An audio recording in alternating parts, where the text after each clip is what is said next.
Quelques semaines après les essais du Renault Austral, la marque aux losanges remet le couvert et nous propose aujourd'hui de prendre le volant du grand frère, le Renault Espace. Alors oubliez le look de monospace, l'Espace de 6e génération se modernise et conserve ce look de SUV puisqu'il repose sur la même base que le Renault Austral ou le Renault Rafale. La seule différence, c'est que le Renault Espace est disponible en 5 ou 7 places. Alors est-ce que ce lifting sera suffisant pour séduire les familles? Verdict dans cet essai.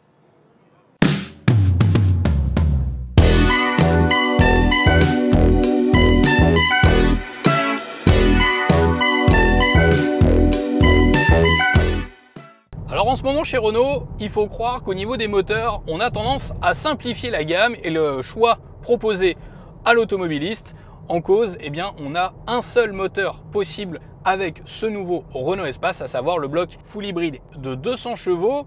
Alors pour rappel, cette motorisation lie un moteur 3 cylindres essence 1,2 litre turbo compressé de 130 chevaux à deux moteurs électriques. Et concrètement, on va retrouver le même agrément offert sur cette motorisation e-tech 200 chevaux que sur le Renault Austral que nous avons récemment essayé. Je vous invite à voir la vidéo au passage si ce n'est pas déjà fait. Donc dans la pratique, on va avoir un moteur qui est relativement onctueux, mais qui va parfois, lors de grosses sollicitations, manquer de rondeur à l'usage et qui va avoir quelques petits temps de latence aussi marqués. Alors heureusement, on va avoir quand même un véhicule qui se montre assez dynamique, suffisant pour se relancer. Renault annonce d'ailleurs au passage un 0 à 100 réalisé en un petit peu plus de 8 secondes. Mais encore une fois, est-ce qu'avec un Renault Espace, on a envie de rouler vite et fort? C'est la question. Le nouvel Espace embarque la boîte automatique multimode Acrabo, bien connue chez Renault. Cette dernière se cale automatiquement sur l'un des 5 modes de fonctionnement. Si elle reste encore perfectible, la boîte a été retravaillée par les ingénieurs Renault et donne davantage de fluidité que par le passé.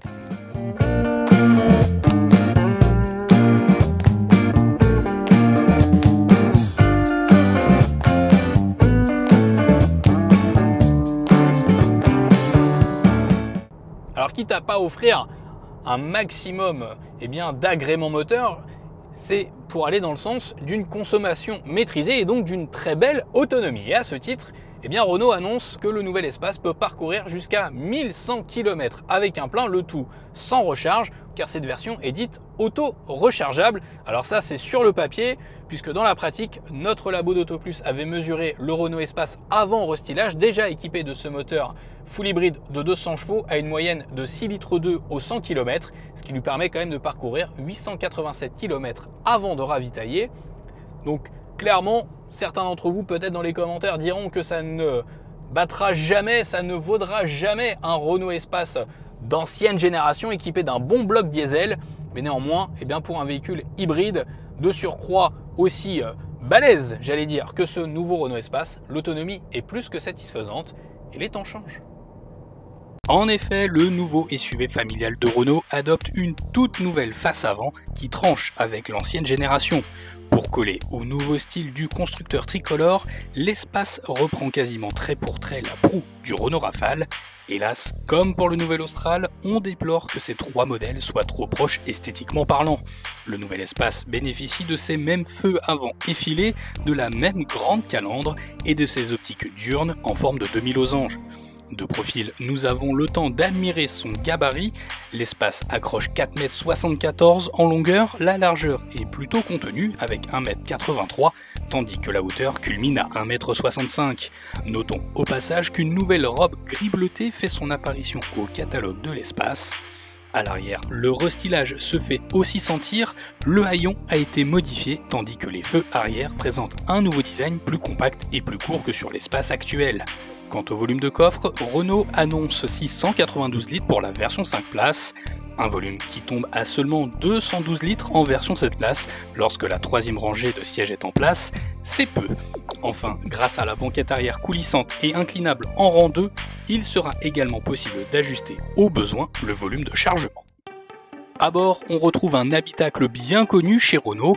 Le design de la planche de bord est identique. L'Espace conserve ses deux écrans de 12 pouces chacun, organisés au sein du même dalle en forme de L. Les principales nouveautés concernent les compteurs numériques dont les graphismes ont été modernisés.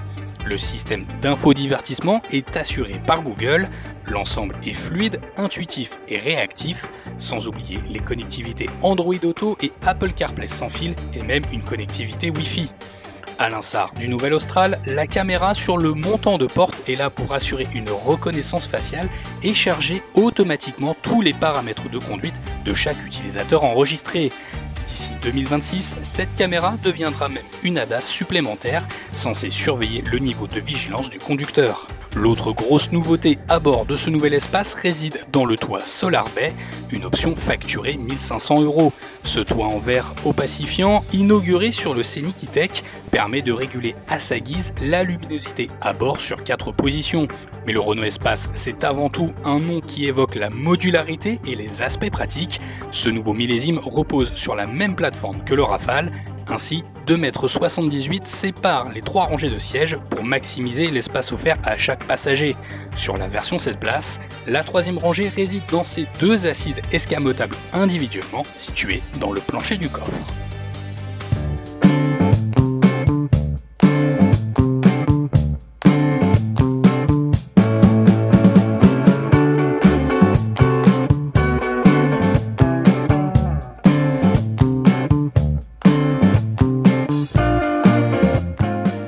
Parlons du dynamisme à présent de ce Renault Espace.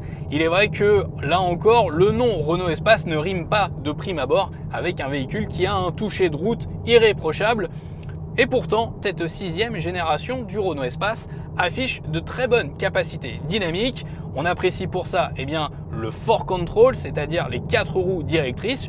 Et clairement, le 4Control apporte beaucoup plus de dynamisme, beaucoup plus d'agilité à l'ensemble. N'oublions pas que Renault annonce que ce nouvel espace affiche un poids en hors de marche qui est aussi entre 1,6 tonne et 1,7 tonne en fonction des configurations, des options présentes. Et si vous optez pour une version 5 ou 7 places, et malgré tout, on pourrait presque prendre du plaisir à son volant et à l'amener à bon rythme, tellement ce véhicule est agréable pour, n'oublions pas, un SUV qui mesure presque 5 mètres de long. D'autant qu'en ville, le 4Control permettra de faciliter grandement les manœuvres, notamment pour se stationner, ou encore, ça autorise un rayon de braquage très court, annoncé à 10,4 mètres par Renault. C'est aussi bien qu'une citadine. Enfin, on dispose des réglages multisense, autrement dit, il est possible de jouer avec les 4 modes de conduite éco, confort, sport et perso, modes de conduite qui permettent de moduler les sensations au volant, à savoir l'effort de direction, la réactivité du moteur et l'agilité du châssis. Bref, ce Renault Espace fait ce qu'on lui demande sans broncher. En revanche, là où je suis un petit peu plus pessimiste et un peu déçu, c'est sur le plan du freinage. Il ne faudra pas hésiter à utiliser les palettes au volant pour régler le freinage régénératif, à mon sens sur le mode le plus élevé.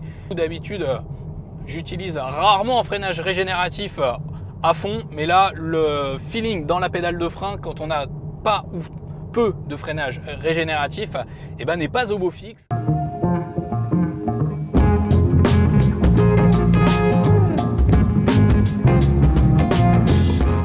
Un mot à présent sur le confort, puisque là encore, Renault Espace rime avec long voyage, et quitte à voyager longtemps, autant le faire dans un maximum de confort. Alors ça passe par plusieurs points, comme sur le Renault Austral, encore une fois. Ça commence par une meilleure insonorisation grâce à un vitrage feuilleté à l'avant qui réduit de 6 décibels les bruits environnants. Ça filtre parfaitement bien tous les bruits parasites de roulement, de sifflement d'air.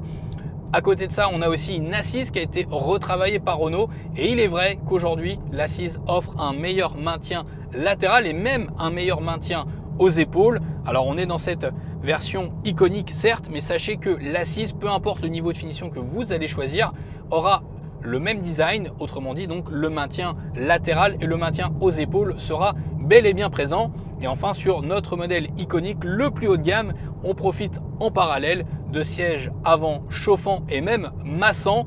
Alors clairement, c'est bien, mais ça n'apporte rien d'extraordinaire à ce Renault Espace. C'est presque plus gadget qu'autre chose. L'espace est donc très confortable à condition de ne voyager qu'à 4 ou 5. Les choses se corsent sérieusement quand il s'agit de faire tenir une famille nombreuse. L'accès au rang du fond est particulièrement difficile à cause d'une ouverture de porte étroite. Le rang 3, pénalisé par une trop faible hauteur au plafond, est à réserver aux enfants.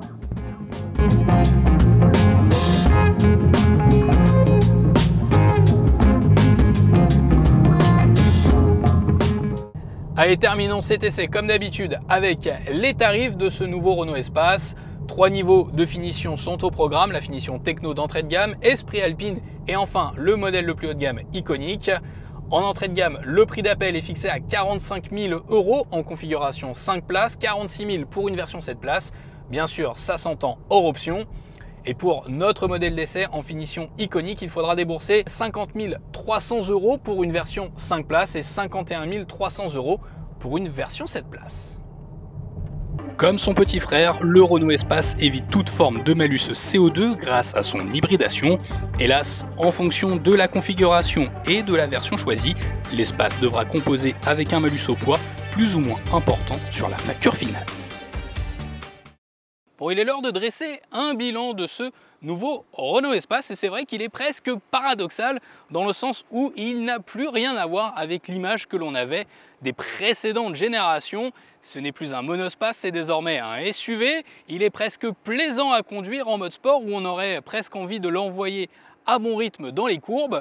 Néanmoins, il reste très confortable, mais il faudra impérativement tabler sur les finitions les plus hautes, comme notre modèle d'essai en finition Iconic, histoire d'avoir finalement le premium signé Renault. En revanche, pour les aspects pratiques, pour la modularité, c'est plus vraiment un espace et surtout, pour une version 7 places, le coffre est vraiment petit parmi la moyenne basse du segment. Alors se pose la question, est-ce que pour un SUV 5 places, mieux vaut acheter un espace pour avoir un peu plus de coffre ou le Renault Austral finalement suffit-il aux familles? Eh bien ça, c'est vous qui aurez la réponse à cette question. Quant à moi, il ne me reste plus qu'à vous remercier d'avoir regardé cet essai jusqu'au bout. Comme d'habitude, je vous invite à vous abonner à la chaîne d'Auto Plus, à nous laisser un like et un commentaire sous la vidéo et j'aurai le plaisir de vous retrouver pour de prochaines vidéos. Ciao!